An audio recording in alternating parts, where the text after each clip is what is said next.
Hello, everyone. I am Michele. I'm here with Martin today, so he can tell us everything about his experience with the Agile Coaching Growth Wheel. Hi, Martin. How are you doing today? Good. Hi, Michele. Nice to be back. And in a different seat to usual, to being interviewed by yourself rather than me interviewing others. So, yes. Indeed, it's my pleasure today. So, Martin, let's go straight into it. Tell us a bit, how did you use the wheel? Overwhelmingly for my own self-reflection, really. So, when I joined the working group and when it started in 2021, I offered myself up as like an ambassador user rather than a contributor and an author. I mean, to be honest, I didn't feel I was in a position to be able to help write this thing or produce this thing. But what I did see was an opportunity to like be the customer, and that's how I made myself available to the group. And I remember saying, I'll come to the sprint reviews. I said, first of all, I don't think we ever did sprints in the end, but never mind. But that is how I contributed really. It was very flat. I didn't feel like at all outside the circle of the group, but I was the one who would often chip in with something like, well, putting myself in the shoes of somebody who's using this tool, I would say this, or that works for me, or that doesn't really work for me. And I think that was appreciated by the group who were producing it. So um, yeah, as for how I actually then used it when it was in a state of maturity, I did a couple of things. I did one very deep pass through on my own. It probably took about a calendar month or so, and many hours in that, where I made copious notes and reflected on it. And I've still got those notes scribbled all over my faithful copy of the growth wheel. Um, but then there was also the work I did with yourself. During those lockdown days when we were spending whole sessions going over one section with a fine-tooth comb. But the idea again was giving feedback to the group on what it meant for us as ambassador users. And although we only imparted some of that feedback back to the main group, I think the fact that we did it, it made it, well, for me at least, it made it really stick in my head, and it's given me a very deep understanding and a kind of sense of connection to the agile coaching growth wheel just by going over it in that depth. I still remember that printed copy of yours. It's like a relic nowadays. So you mentioned that you looked at the wheel and you thought, what could work for you? So can you tell us a bit more about what worked for you, how it helped you growing as a coach and give you exposure to other competencies that you might have not been aware of at the time? I think the big thing for me, it was like a big switch almost, because I was on I use this phrase a little bit cheekily. I was on the CTC path, Scrum Alliance CTC path, and anyone watching who's actually on the path might go, "Really? Were you? Who are you?" Because I tread very lightly on it. Let me put it that way. But this goes back to the days when you and I worked together in 2016, and I had started expressing an interest in um, uh, passing muster for the certified team coach. And although it's a very, very slow and sporadic journey for me, I was still on it. I'd spent the money on coaching instruction and put the hours in, and yeah, I was there. But when I started getting involved with the Agile Coaching Growth Wheel, I noticed almost a fork in the road, really, in that as we know, the wheel expresses a whole range of competencies that an Agile coach needs, and the CTC journey wasn't pointing that out to me. It was very heavily pure coaching focused. The I remember getting the statement because it's really stuck in my head. Agile coaching is coaching in an agile context, and I thought, okay, well, better remember that. That's what I'm being taught. And looking back on it now, I think, well, what actually am I supposed to do with that statement? Do I use that as an interview or something, or do I kind of how do I live by that? And do I really believe it? I also remember somebody saying, make sure the agile coach value question is never asked. And that's certainly questioned. questionable advice these days. You know who you are if you're watching this. But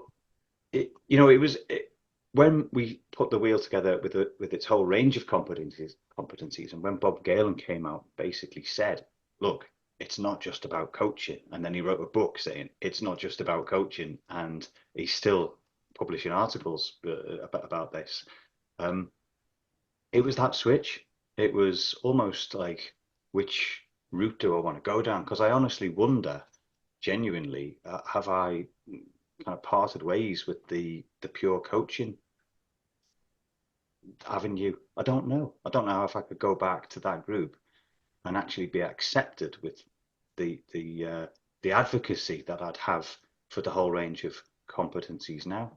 And that would be something of a shame. But I'll be honest, it fits better for me, this route. An agile coach is a lot more than that. Sure, you need those coaching skills, but when you teaching somebody about how to limit whip, you're not coaching.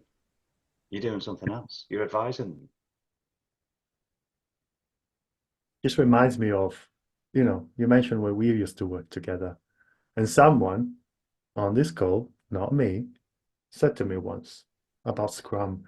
What is pure Scrum anyway? I mean, does that mean that there is an impure Scrum? And this is not the same. What is pure coaching anyway? Is there an impure coaching? Am I impure because I do all these other things? Martin, tell me something. Is that the thing that stood out for you on the wheel, or is there something else that really, when you look at the wheel, think, "Oh God, this is great." I think probably the self mastery was the biggest eye opener for me when I did that deep assessment. I don't give too much away really, but some scores I just thought, man, you're a basket case here. You've got you've got so much work to do uh, to think about how you show up, for example, or what skills you consciously deploy. Um, and yeah, that gave me a lot of food for thought. Thank you. And in terms of using the wheel with other people, I think we all know that you're a team of one. But when you go in, consultancy mode or with teams that you help out on the field, can you tell us a bit more about how you've used the wheel, or maybe share an experience or two of how you've used it?